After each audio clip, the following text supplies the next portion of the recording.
Hello and welcome back to another Advancing Christian. My name is Scott Fisher, and we're going to be talking about to look to the heavens in our sermon today.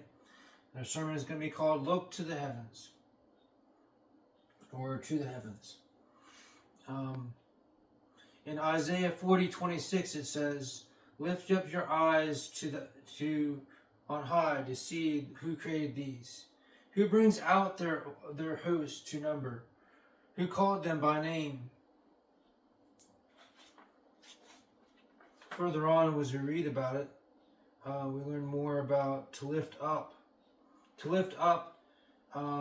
bear, to lift up, to carry, to elevate, to carry, support, sustain, to endure, to take away, to take off, to carry, to forgive, to lift up, to be taken away, to be carried off, to be swept away, to be lifted, exalted, to be supported, to be assisted. And as we look to the heavens, we're going to be figuring out how we can be supported, how we can be sustained. And David writes in his speech about to the heavens, he says, declaring God's, in speechless sermon, he says, in declaring God's glory day after day, and night after night, in a time of time before telescopes, the stars already testified the immense and order of God's great design.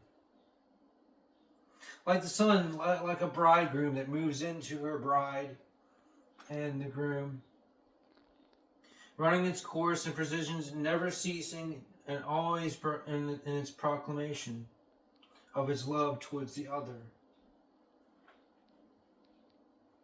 As we go about, we're going to look at also Psalms.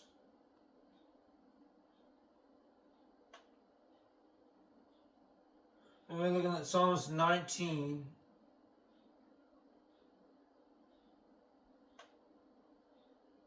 One through 6. And in that it says,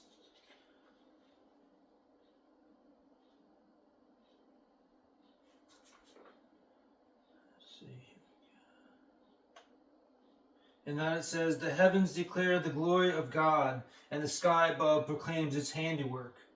Day by day pours out speech, and night by night reveals knowledge.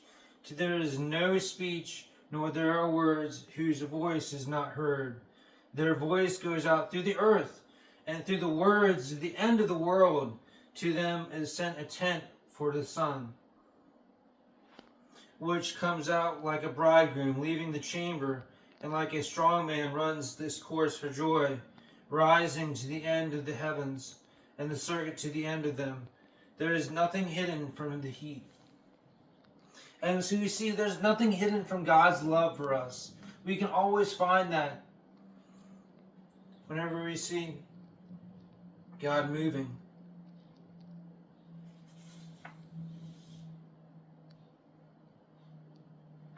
And so that we see that we reveal God's witness over our life and the power of God's majesty and what He has for us. We know that God's grace and love stirs up a worship within us to participate in what He has for us and His plans and His grace. The stars as silent as the preacher's words, because God's glory is an immense sound that transcends all understanding. And the preacher must be silent to witness this. He must lower himself to find out what God has for himself. And we have to spend time in nature and meditate on what God has in His grandeur for our lives. Just some of the other days of walking out in the immense heat in the last couple of days, I've been thinking, how great is God that He made the sun, He made the stars, He made all of creation. And here we are complaining about how hot it is, right? The world is filled with noise and distraction, and constantly creating reminds us of God's faithfulness. We have to live in the stillness and the time where science tries to explain it away by God. But we have the complexity of beauty in the universe. You know, when we look at the petals on a rose, like how ornate it had to go together, or how perfect it had to be, that the sun would hit it just right and the rain would come down and make it bloom the way it does. And we think about these things, we think about the grandeur behind it, but do we actually really stop and think about what God had planned for it?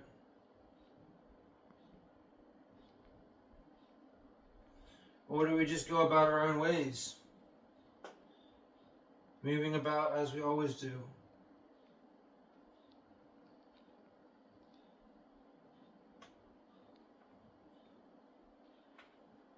Just another take on the same verse. We're talking about Psalms 19.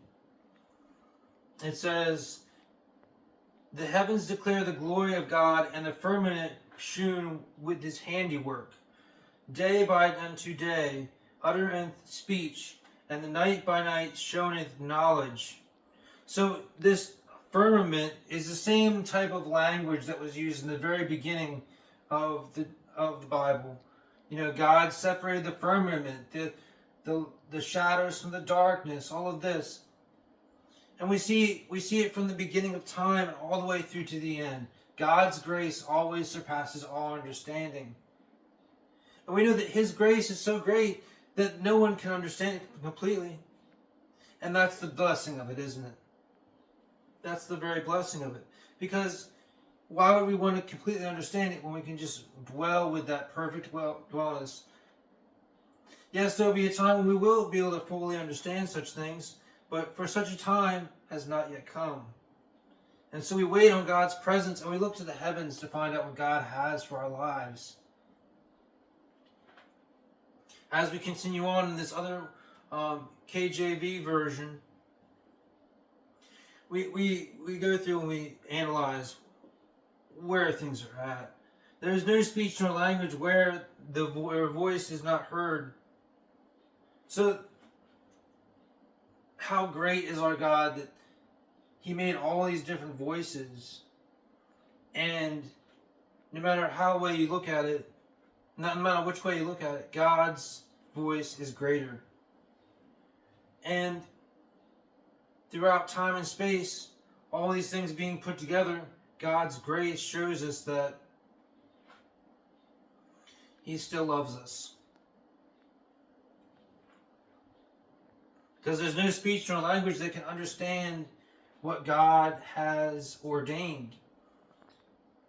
But that's the blessing of it, isn't it? That we don't have to understand. We just know that God's grace is better than all these things. It says on here, their line is gone throughout the earth, and their words throughout the world.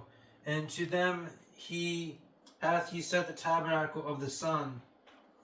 And the tabernacle of the sun, like you thinking back to Moses in that time frame, this is well before that. But the whole idea behind the tabernacle is it's an enclosure of God's ordaining power. And that's what really goes on. The sun is like has that enclosure of God's plan. And it says in here on line 5, it says, "Which is the bridegroom coming out of his chamber, henceforth the strong man running a race." So we're running this race, we're thinking we got it all planned, but God says, look to the heavens where his help comes from. And we'll get to that later on in the second sermon. But just dwelling on what God's plan is for our life and declaring that God and his glory is greater. Now you're thinking to yourself, what does this have to do with anything? Where is the application? How do I walk this walk? How do I talk this talk? How do I move this way? How do I think that thought? Well, I would have to say that see the creation and an invitation to worship God, not the scenery. Many pagans will go about saying, oh, this is the best. I'm going to worship this flower or do this, that, or the other. That's not the way it goes. We see that God has ordained certain things to happen. He has ordained the flowers to grow. He's ordained the winds to move, and He's ordained such a time as this. We do not worship the flower. We do not worship the grain. We do not worship that we have anything of these things. We do not worship the created. We worship the Creator. Am I right? We do not let the modern world numb us down to our sense of wonder to these things that God has ordained. Because before time and space, God had separated the light from darkness. He had separated the firmament. And we have to let our majesty, the majesty of God's grace and love and power dwell within us. And the heavens reign, and the perspective of God's greatness is shown. And we can't understate this enough, because it goes beyond all understanding, right? And the fact that God's grace and love and perfection cannot be just put into one sermon is just so far better than anyone could ever imagine. Because once we start limiting these things, the invisible attributes of God, we start limiting the universe and even God Himself. As it says in Romans 1:20,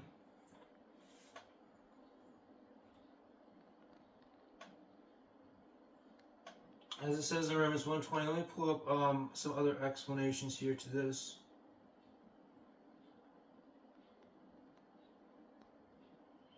If there's a...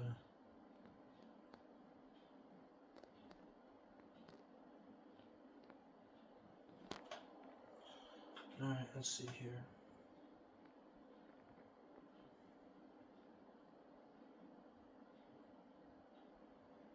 Just hold on a second. Let me find the right one.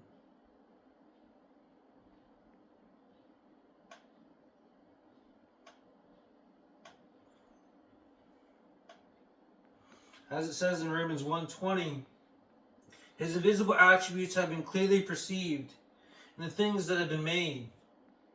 The heavens have been made. The heavens are first revealed of God, pointing towards His gospel, the Christ, and revelation of His glory and love. That when we see things, let me just take a second moment here. When we see things in this world, which God shows His love and beauty, we can't deny that God has been perceived. And it can be far beyond our understanding, of course. It usually is. But the invisible things of Him, which His invisible attributes afterward explained, His internal power and the Godhead, are clearly seen as by the things that are made.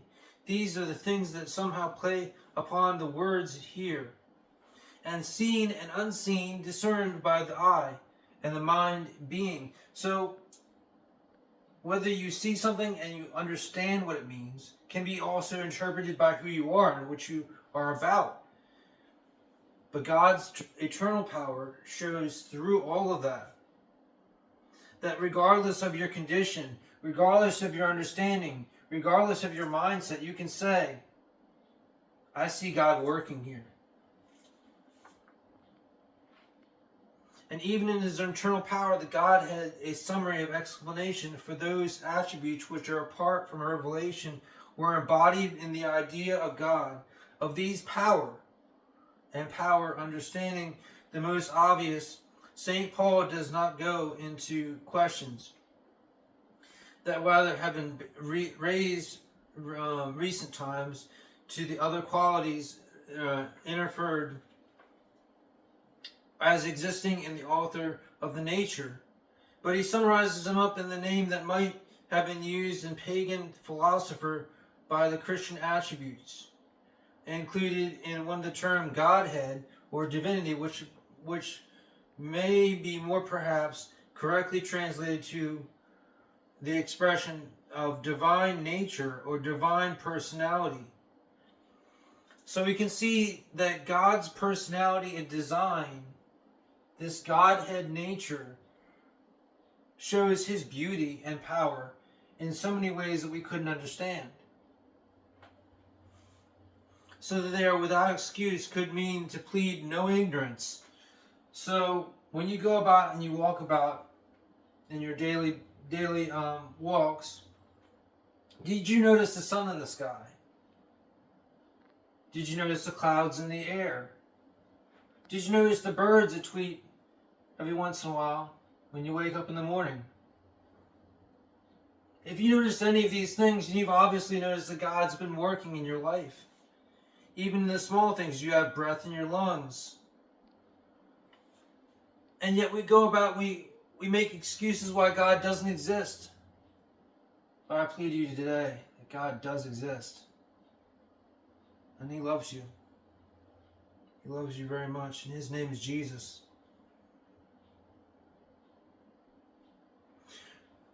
If we go in for further commentaries, we find that giving a reason and explanation for the for this Godhead nature in looking to the heavens, we see that the individual manifold wisdoms of God also take place here. That things have to happen in a certain way that are so far beyond all our understanding, that they couldn't have existed that way by chance. They couldn't have existed that way by chance. They had to have existed that way by some divine being, which has to be God. That beyond all understanding, He came in the form of a man. He came in the form of a man named Jesus. Jesus of Nazareth. He died and He was buried. And He rose again on the third day. And if you don't believe this, I would ask you to take some time to really consider it.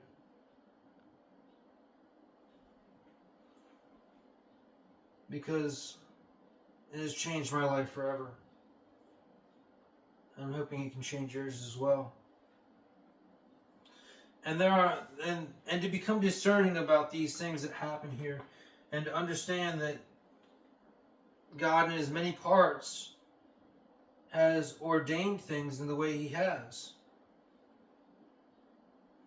So we have to have a certain discernment about this, right? The manner of which that takes place, otherwise then the senses could be distorted. So we could see things in the way we thought we did, but then when we look at it again, we're like, wait a second, that's not quite it, is it? Maybe there was a part we missed. Was there a mental discernment? There was a intellectual perception that was missed. Well, we have to go back and we have to research and we have to find these things. And along this journey, I'd like you to take that journey with me, to look to the heavens to find out what God has for our life. So as we're doing this process, I would just ask you to really dig deep into yourself and find out, where does God have you, right? And as we're looking to the heavens, we find out that God is with us and He never wants to leave us nor forsake us. So just take that time. And let's go back to that Psalms verse again to wrap this up for now.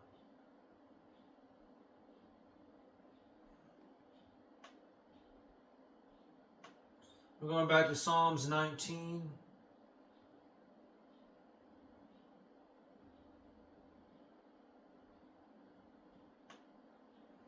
And verse 1 through 6.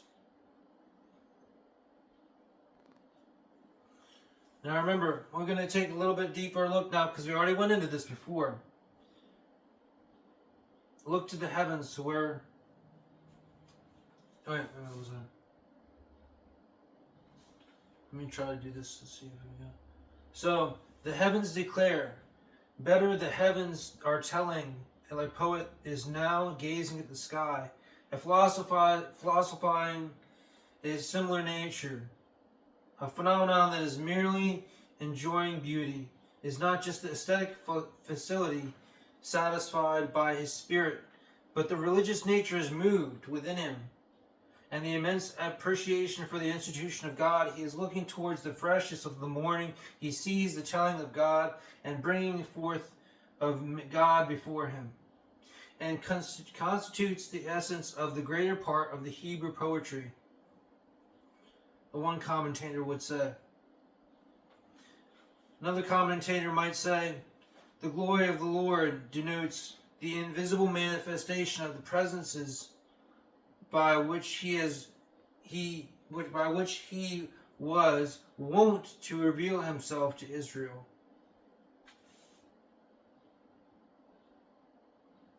And we can go on several different commentaries, but let's get back to biblical understanding.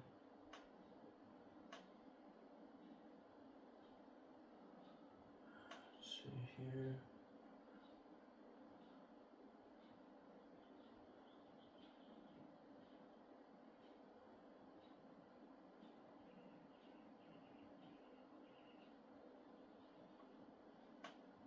All right, here we are. The heavens declare the glory of God, and the sky above proclaims the handiwork. So let's go back and let's think about it again. We are looking up to the heavens to find out where God comes from, where God is dwelling, where God proclaims his handiwork. But do we also think that God proclaims his handiwork on earth as it is in heaven, as is also said? He pours out to the day to speech, and the night reveals knowledge. How often do you go to bed and you wake up in the morning and you realize, wait a second, I just remembered something? Or when you're about to go to sleep, you're like, wait a second, God is really here today. I'm going to really make a prayer for that. And even when there's no speech and there's no words and the voice is not heard, does God not speak? Does God not speak also in the silences when you don't hear much? But there's this quiet stillness, that brings us back to what God has. Their voice goes out through the earth and through their words to the end of the world that has set a tent like the sun. So, the word of God goes out through all nations, tribes, and languages, so that all may know the ways of God,